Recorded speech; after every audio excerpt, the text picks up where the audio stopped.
모압 여인 미디안 여인과 음행을 하고 그들의 우상을 끌어들이고 난 이후에 주님께서 24,000을 죽이시고, 그리고 난 이후에 여호와께서 모세와 제사장 아론의 아들 엘라살이죠. 아론은 죽었고 엘라살에게 명령하셨습니다. 이스라엘 중에 20세 이상 전쟁에 나갈 수 있는 모든 자를 계수하라. 그랬더니 모세와 엘라살이 20세 이상 된 자를 계수하는데 루벤 지파부터 쭉 나옵니다. 루벤 지파는 43,720명, 시몬 지파 22,200명, 갓 지파 4,500명. 정확하게 숫자를 다 기록을 하고 있습니다. 유다 지파는 76,500명, 이사갈 64,300, 스볼론 65,500, 므낫세 52,700, 에브라임 32,500, 베냐민 45,600, 단 44,400명, 아셀 31,400, 납달리 45,400. 그래서 51절입니다. 이스라엘 자손에 계수된 자가 60만 1,730명입니다. 1차 때 38년 전, 한 40년 전 1차 때 계수한 수가 그때는 출애굽한 사람, 남자 20세 이상 되는 사람을 계수했더니 60만 3,550명이었는데 1,820명이 줄기는 했습니다만, 아마 만약에 연병으로 24,000이 죽지 않았더라면 더 많았을 텐데요. 죽어서 1,820명이 적은 숫자입니다만은 정말 하나님의 신실함에 놀라지 않을 수가 없습니다.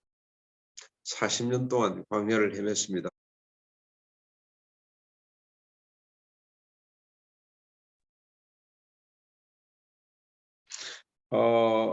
연병 후입니다. 연병 후에 모압 여인 미디안 여인과 음행을 하고 그들의 우상을 끌어들이고 난 이후에 주님께서 24,000을 죽이시고, 그리고 난 이후에 여호와께서 모세와 제사장 아론의 아들 엘라살이죠. 아론은 죽었고 엘라살에게 명령하셨습니다. 이스라엘 중에 20세 이상 전쟁에 나갈 수 있는 모든 자를 계수하라. 그랬더니 모세와 엘라살이 20세 이상 된 자를 계수하는데 루벤 지파부터 쭉 나옵니다. 루벤 지파는 43,720명, 시몬 지파 22,200명, 갓 지파 4,500명. 정확하게 숫자를 다 기록을 하고 있습니다. 유다 지파는 76,500명, 이사갈 64,300, 스볼론 65,500, 므낫세 52,700, 에브라임 32,500, 베냐민 45,600, 단 44,400명, 아셀 31,400, 납달리 45,400. 그래서 51절입니다. 이스라엘 자손에 계수된 자가 60만 1,730명입니다.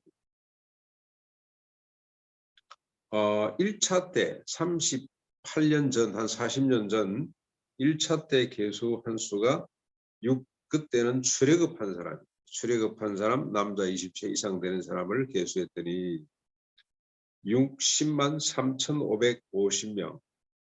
3,550명이었는데 1,820명이 줄기는 했습니다만, 아마 만약에 연병으로 24,000이 죽지 않았더라면 더 많았을 텐데요.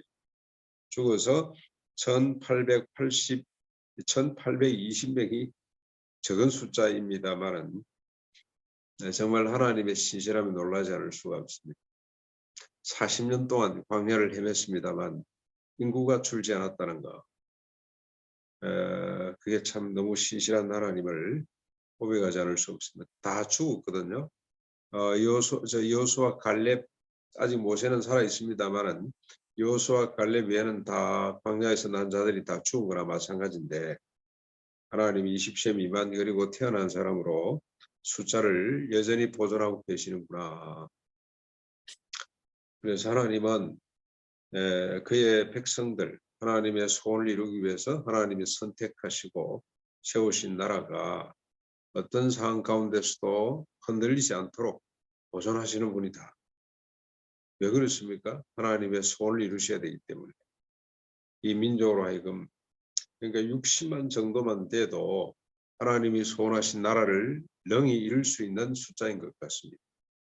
예, 가나안의 7 부족을 다 몰아내고 그 땅을 차지해서 하나님은 무지막지한 자기 백성을 위해서 이방인들을 무조건 죽이는 분인가 몰아내도록 하시는 분인가 그게 아니죠.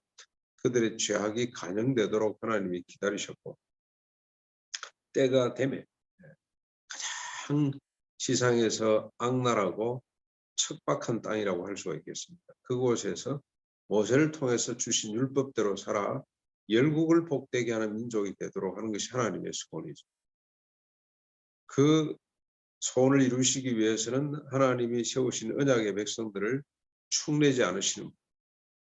반드시 보존해서 하나님의 그 뜻을 이루도록 하시는 분이 하나님이시구나 하는 사실을 우리가 다시 한번 더 확인할 수가 있겠습니다.